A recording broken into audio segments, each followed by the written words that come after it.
Listen, I gotta say, I got a little bit of a bone to pick with you, Mr. George W. Bush, because, they told me that those aviator dolls that came out that they made, those He-Man things that came out that were you in some military costume, that those are gonna be worth like a whole bunch of money.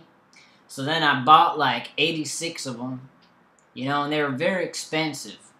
And I ended up giving half of those away to my family.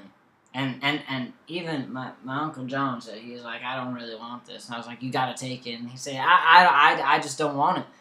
I don't want it. I don't have anything that I want to do with a doll. And I thought to myself, oh, well, nobody really does want a doll now, do they? Now, why'd I buy all these dolls? And we didn't even win anyway. I mean, I guess we did. You said we won, so we won and all that. But my cousin's still over there and stuff, so I don't really know what to say except I got 72 aviator dolls of George W. Bush, and I don't really know what to do with them except for try to sell them at market value, and that's a real pain.